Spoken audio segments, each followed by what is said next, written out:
Hi, I'm Tom Roney. I work for Dickinson Fleet Services and I'm a mobile service tech. I'm here to do a review on the Fast Back Pro Creepex Creeper.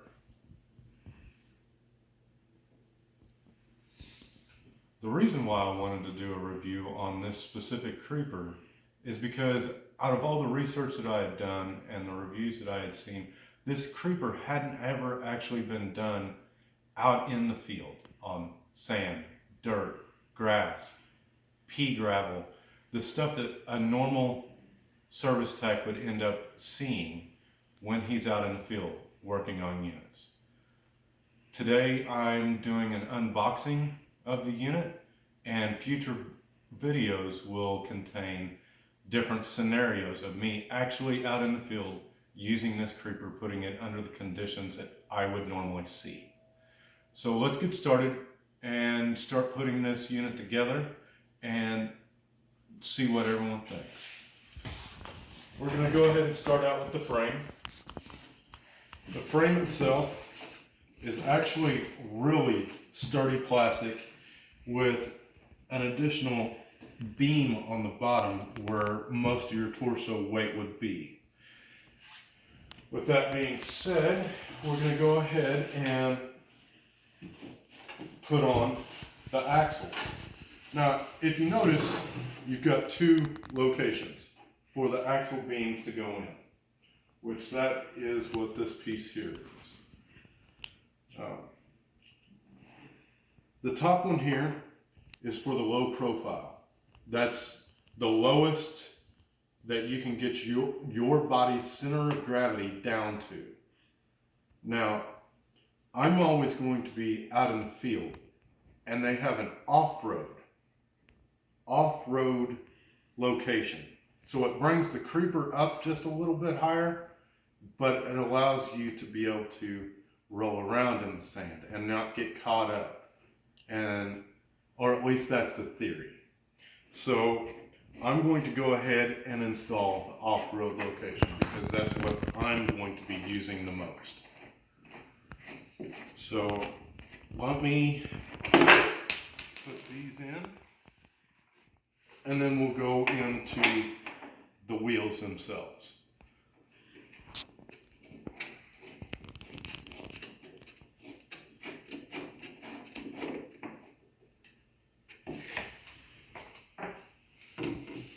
Another thing about the axles that I had noticed is with the Fastback Pro, it comes with two different style nuts for the ends of the wheels themselves.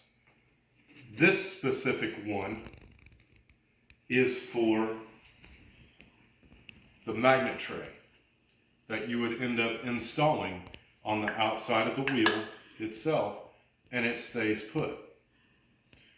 Really great feature, especially for us guys out there in the field that we don't want to end up using the cups and then for some sort of reason the bolts or nuts or anything bounces out and then we're searching around in the dark for them. This was a great idea.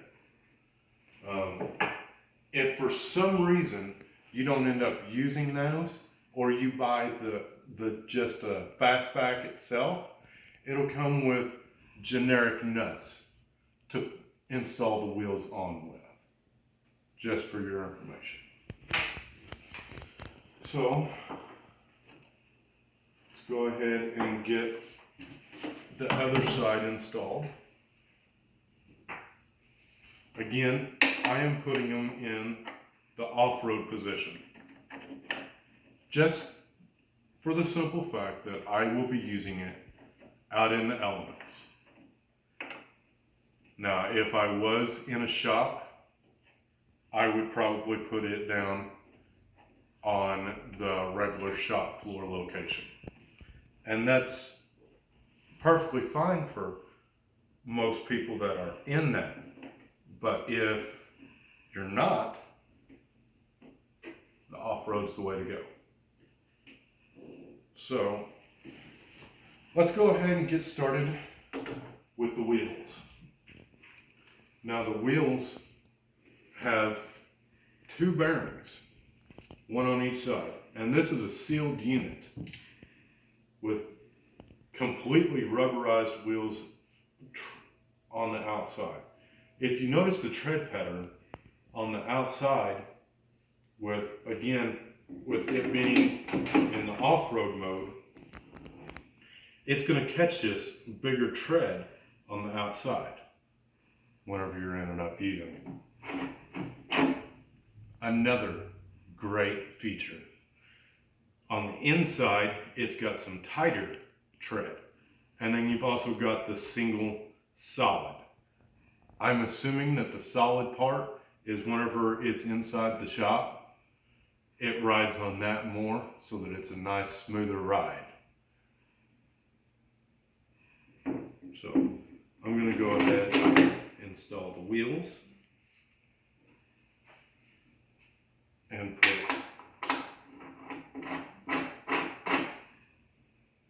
that on there. And then you've got your little magnet cup. The magnet cup never moves whatsoever. Like I said, excellent feature to have. I love that. Let's go ahead and get this other wheel on.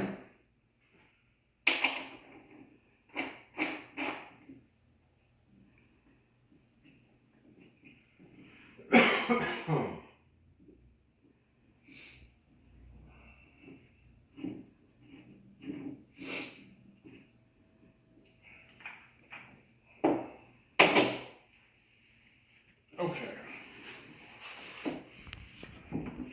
Now again, you keep hearing me talk about the off-road mode, or lift kit that Creepex likes to call it. And it brings you up, instead of 1.5 inches off the ground, it brings you to 3 inches. So, with the off-road mode, underneath the headpiece, that you install here, underneath that part is where you're going to find your third wheel. Your third wheel also gets a block. That's what comes with the kit. If you don't put it in the off-road mode, or set it up with off-road with the lift kit, then you need to remove this block in order to reach your 1.5 inch height. So let's go ahead and get this installed.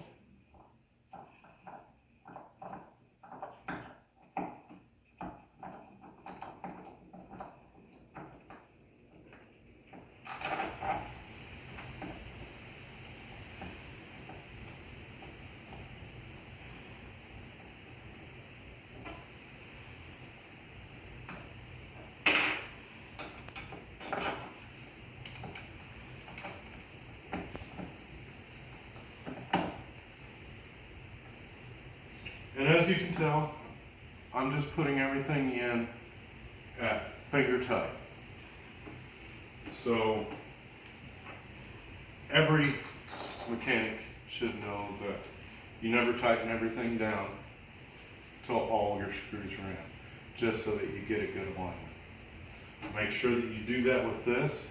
That way everything lines up perfectly, and then you can go ahead and tighten down your screws.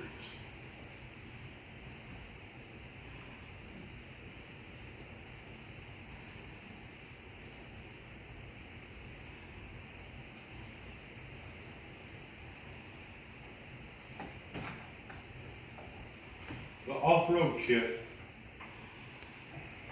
came with longer screws for the actual block. The originals come with 4 more screws that are shorter, so that whenever you take out the off-road block, you have these. Okay? So we have our two wheels installed. We have our single wheel, and another great feature that they came out with was these little lights. You turn these lights on and they're magnetized. They sit right inside the creeper itself. So as you're rolling around, you've got light on the creeper.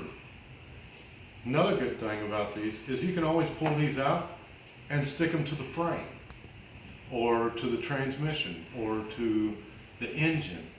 If you're doing something specific underneath the unit that you need an additional light that your headlamp seems to not get to, or you need your hands and you can't just sit there and hold a flashlight on it, this is a good idea. So, I do want to cover that in the instruction manual, it does show that if you drop this creeper on that third wheel, that is not a warranted item. That is abuse to the creeper and will not be covered. So make sure that whenever you're getting it out of the truck or you're getting ready to start work, you're not throwing it down like you would on like those old 6-wheel creepers. The plastic ones that almost every technician is used to using. Don't do that with this. Another thing that I wanted to mention was here on the bottom is a Willy skid plate. So whenever you're going through rough terrain or you're trying to get over a hose or a cable or something of that nature, you shift your body weight and you bring up the front end and you go right over it. That's the way it's designed, and that's back there so it doesn't actually damage the creeper itself.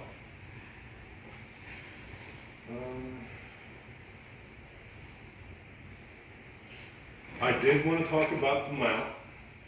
With the Fast Back Pro, it also comes with an additional thing that you can buy, which is a creeper mount.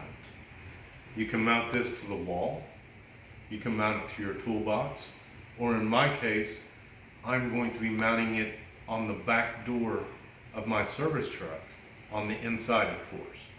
And a couple key things that I'd like to note out is that it's got a rubber grommet around the outside of it. So it's not plastic on metal holding this and eventually breaking off the inside of the plastic, the part that holds the bolts. It won't end up doing that because it's got some give from this rubber. Great idea. Something that I'd like to see in like a generation 2 of the mount itself is for like guys like me that's out on the mobile side and would just rather leave this unlocked instead of always in a lock or unlocked position, but have the lock on a spring. So whenever you go to put the creeper up on there, it automatically locks it to it, and a release button over here on the front to just release the creeper and be able to pull it out. That would be a good option. But don't take the key lock away, because that is very handy for the guys in the shop to be able to lock up their creeper at night to make sure it doesn't grow legs. Well, overall, my impression of the creeper as it sits is very high. I like this. I'm looking forward to actually using this product out in the field, and I've got some pretty high standards that I'm hoping that it meets. Stay tuned till my next video of me out in the field using it, and I will give you my comments at that point in time on those issues. Thank you.